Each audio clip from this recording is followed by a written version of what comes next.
Ici dans la forêt se trouve l'hexagonal et le bunker principal. Donc Eh ouais, j'ai mis pause. Simplement pour vous dire hello, bienvenue pour la vidéo d'aujourd'hui. Aujourd'hui, je suis chez moi. Pourquoi je suis chez moi en fait? Ah oui, parce que je vous les présente la vidéo d'aujourd'hui. En fait, c'est la suite de Cudrefin Valamand. C'est la deuxième partie, juste après. Eh oui, l'intro. Allez, bonne vidéo, à plus.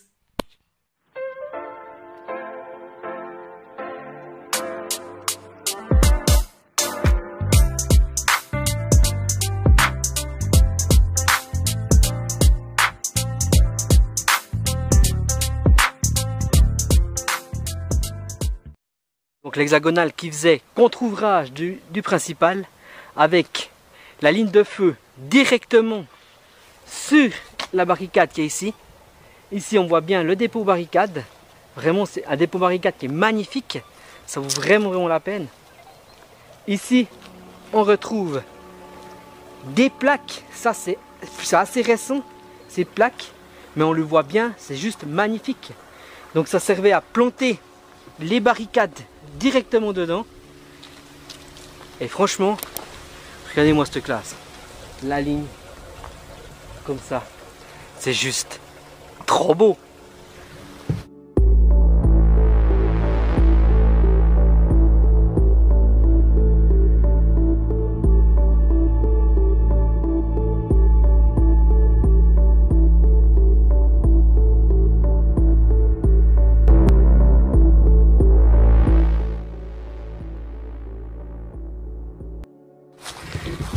Ouais Jérémy, qu'est-ce que t'en penses de ce petit explo?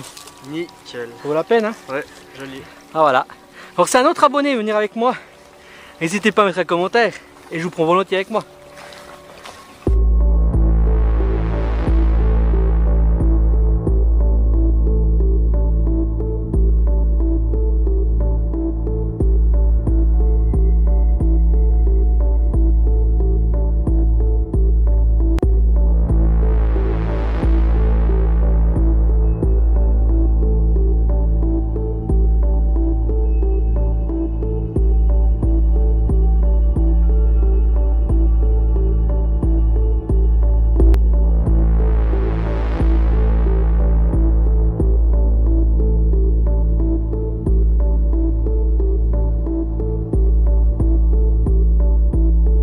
Donc là, je me trouve sur le barrage P10, en dessus du barrage P9.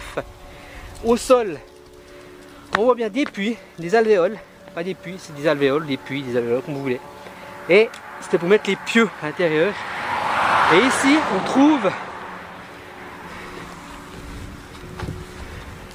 le dépôt barricade qui servait de réserve, de rangement des pieux qu'on met ici dedans, ici dans ces pieux, dans ces alvéoles.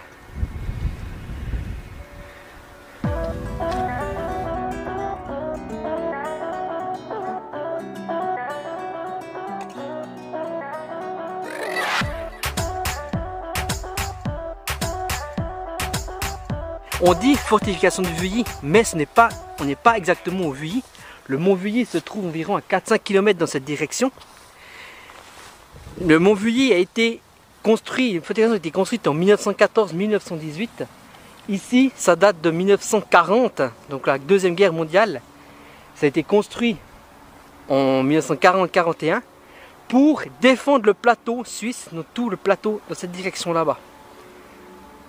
Ça fait 5 km de longueur, il y a plus de 17 bunkers, des abris PC, des abris sanitaires, et franchement,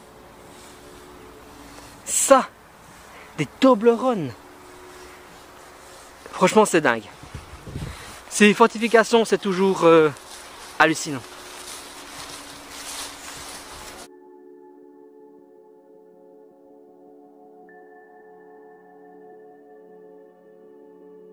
Là, je me trouve nouveau devant un de ces bunkers de la même configuration. Et celui-là, il y a une particularité, c'est qu'il a été reconverti en habitat de chauve-souris pour la libération des chauves-souris. Et ce qui est impressionnant, regardez-moi ce tronc là, comme il est tombé sur le bunker. Et le bunker, il n'a pas bougé, hein. Incroyable. Franchement, c'est trop beau, je kiffe. En plus, avec ces belles couleurs orange, aujourd'hui, c'est trop beau.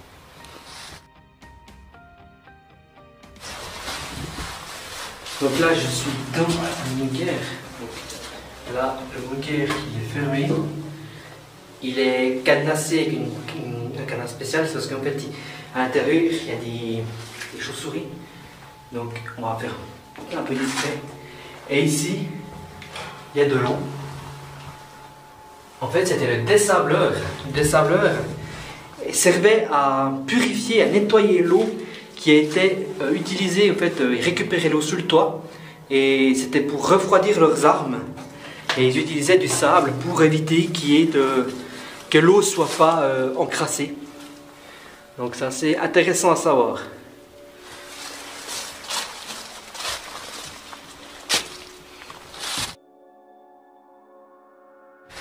On a trouvé l'abri de troupe. Il est là. Donc l'abri de troupe se trouve dessous avec une entrée verticale. Donc une échelle. Et dessus, ce que vous voyez ne fait pas partie du bunker. Mais c'est un accès pour les chauves-souris. Car là, de nouveau, c'est un abri à chauves-souris, un habitat à chauves-souris pour l'hibernation. Mais l'abri de troupe se trouve sous nos pieds. Eh ouais. On a trouvé le 1114, donc un abri de troupe. Je mets juste en pause pour vous dire que ce n'est pas un abri de troupe, mais un abri sanitaire. Vous verrez pourquoi. On va descendre ces marches.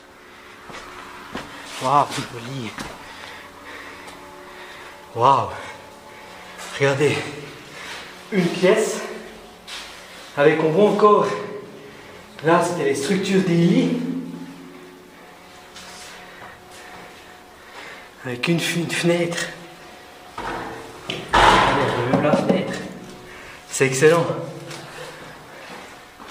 Là, il y a une porte pour séparer les deux pièces. Excellent. Franchement, ça vaut vraiment la peine de voir ce genre de fortification. C'est juste incroyable. Ici, on voit qu'il y a une croix. C'est la croix rouge qui identifiait le poste sanitaire. Et regardez-moi cette fresque. Alors, je ne sais pas vraiment ce qu'il y a dessus. On dirait qu'il y a une sorte de cheval. Et qu'il y a des soldats. C'est intéressant. Là, il y a deux hommes, comme s'il y en a qui soignaient un homme. Là, on dirait qu'il y a des soldats qui marchent à côté d'un cheval. Et là, on dirait que c'est un homme qui fait du pain. Ou... je ne sais pas vraiment ce que ça représente. Si quelqu'un sait ce que cette fresque représente, c'est volontiers qu'il donne une réponse. Mais c'est magnifique.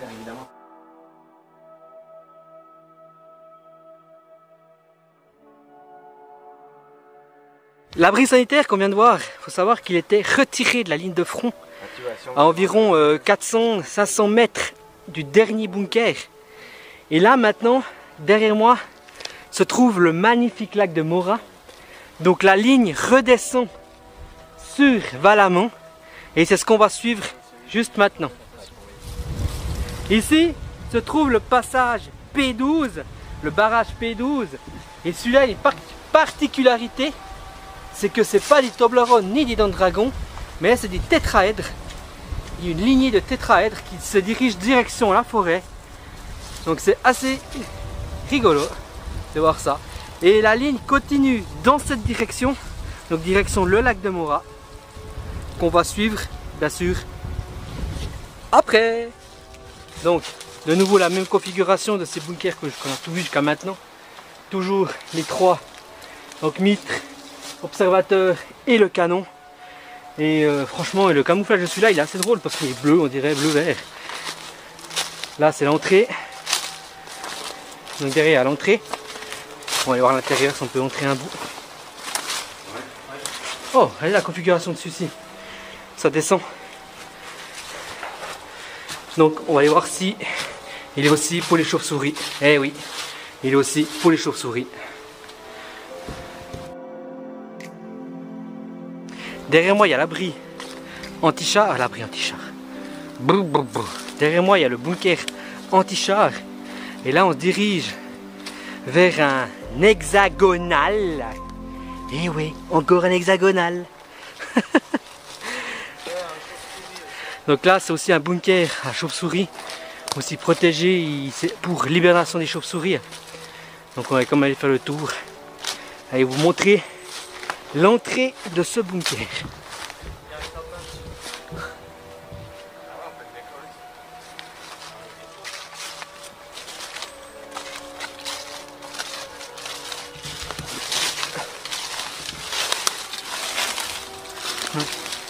De nouveau cette même configuration hein, avec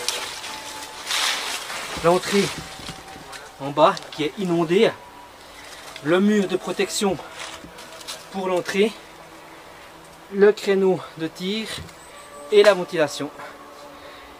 Et dessus, la forêt vierge.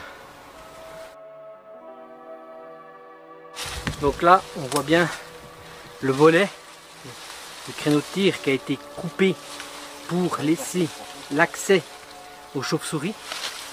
Donc c'est super intéressant de ce qu'ils font. On rigole pas, hein. Voilà, le moment drôle. Un sapin, il est placé vraiment pile au bon endroit. Ouais, je sais pas si c'est le sapin ou toi qui est placé au bon endroit, mais... Ouais, je me lève transport, là, c'est toujours un peu drôle qu'on se retrouve dans des situations comme ça et qu'on les filme, c'est encore plus drôle. Ben, encore une surprise, on descend depuis ici en haut et on aperçoit qu'il y a cette traversée dans le barrage. Il a une particularité aussi, je pense, c'est ici. Il devait avoir soit des rails qui étaient ici et ici pour fermer ce passage. Mais si quelqu'un sait la réponse de ce passage, volontiers mettez dans les commentaires. C'est toujours un plaisir de lire les commentaires des experts. Ici on retrouve les éléments de blocage qui s'enfilent dans ces stries dans le béton. Donc vraiment de l'épais. Un franchissement donc vraiment impossible qu'on voit ces éléments.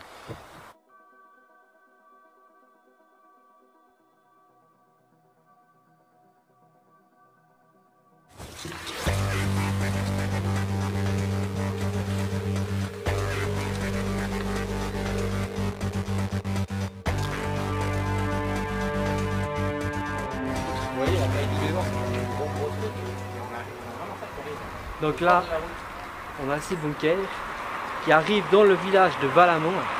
Le village de Valamon a une particularité qui est intéressante, c'est qu'ils ont utilisé ces maisons, en fait, toute cette lignée ici de maisons, comme barrage en fait.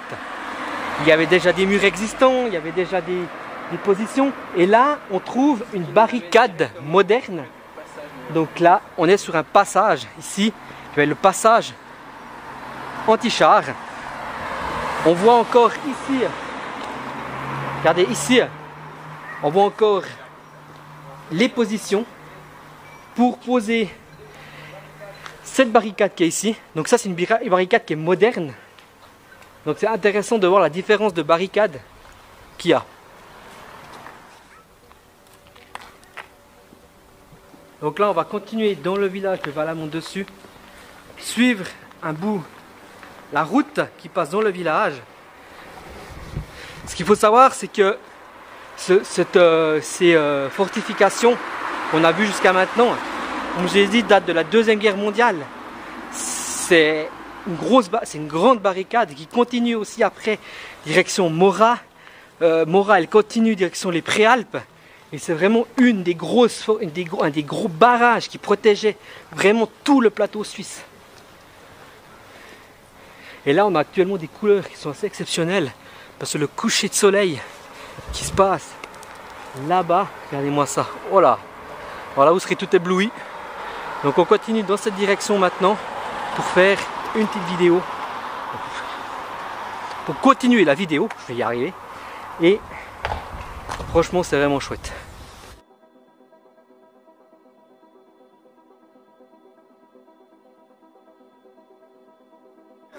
Eh, vous savez quoi? On suit comme des moutons.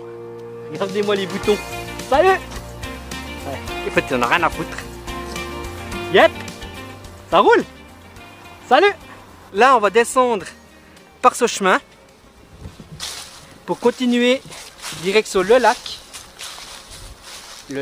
de Mora. Aller voir la suite de ces bunkers et la suite de la ligne.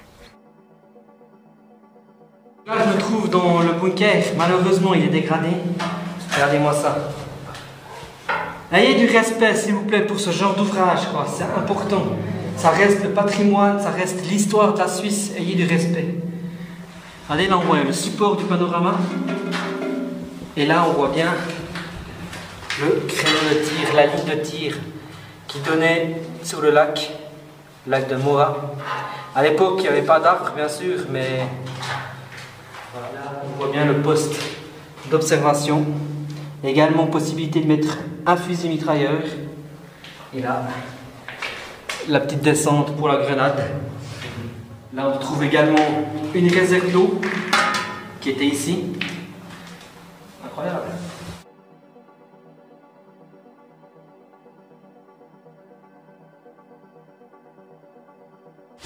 Donc là, on retrouve le barrage. Donc là, une partie du barrage dans le ruisseau, juste ici.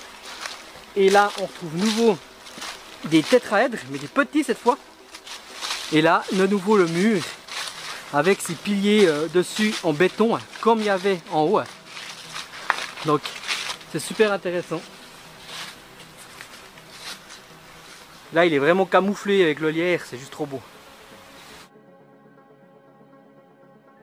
Donc ici, on est à Valamand-Dessous.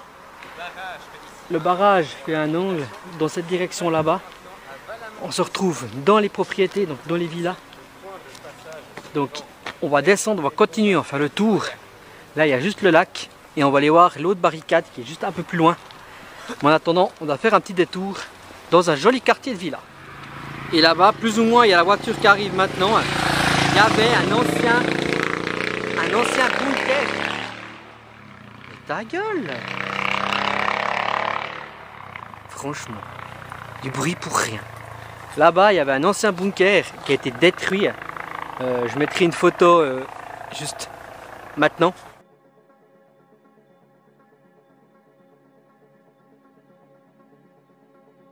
Pour vous montrer à quoi il ressemblait.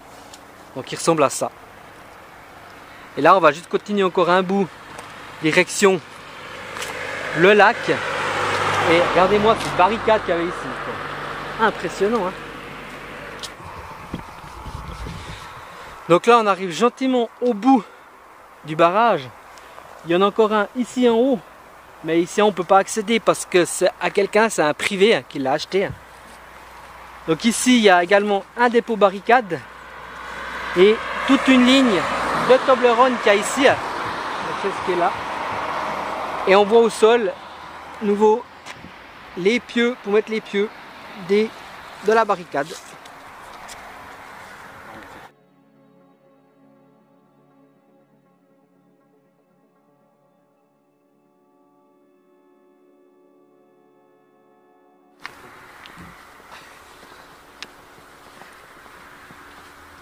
Non, c'est identification, ces ouvertures là. Ouais, je sais pas. Je pense qu'il doit pouvoir glisser les éléments. Ah oui, tiens, c'est pas tous, c'est que. Non, c'est pas tous. Non, toi, il a 3 anneaux toi, pour les c'est bon. chaînes. Alors, si quelqu'un sait pourquoi il y a aussi ces ouvertures là, ouais, les deux côtés, il y a des endroits. Il y a pas, il y a des. C'est bizarre. Si quelqu'un a une réponse, intéressant de savoir. Voilà, on a fini cette super exploration. Franchement, on a vu des fortifs de fou, quoi. C'était incroyable. On est parti du pied du lac de Neuchâtel pour arriver au pied du lac de Mora. On a fait 5 km, voire plus, pour aller crapahuter dans la forêt pour trouver ces magnifiques bunkers. J'étais accompagné d'M-Explore.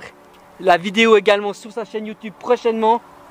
N'hésitez, comme d'hab, on se coordonne, vous connaissez déjà notre système. Et allez jeter aussi l'Insta Jérémy, l'abonné qui nous a suivi tout le long d'aujourd'hui. Ça vous a plu les gars, cette expo aussi? Ouais, magnifique. Top. Ces ouvrages, c'est bien parce qu'on a pu voir à l'intérieur une config que j'avais jamais vue d'ailleurs. Ouais, une config très intéressante, franchement super. Puis des camouflages encore. Ouais, franchement. En fait, vous avez vu dans cette vidéo un truc de fou. Allez, je vous dis bye bye, à bientôt et puis à la prochaine. Ciao, ciao.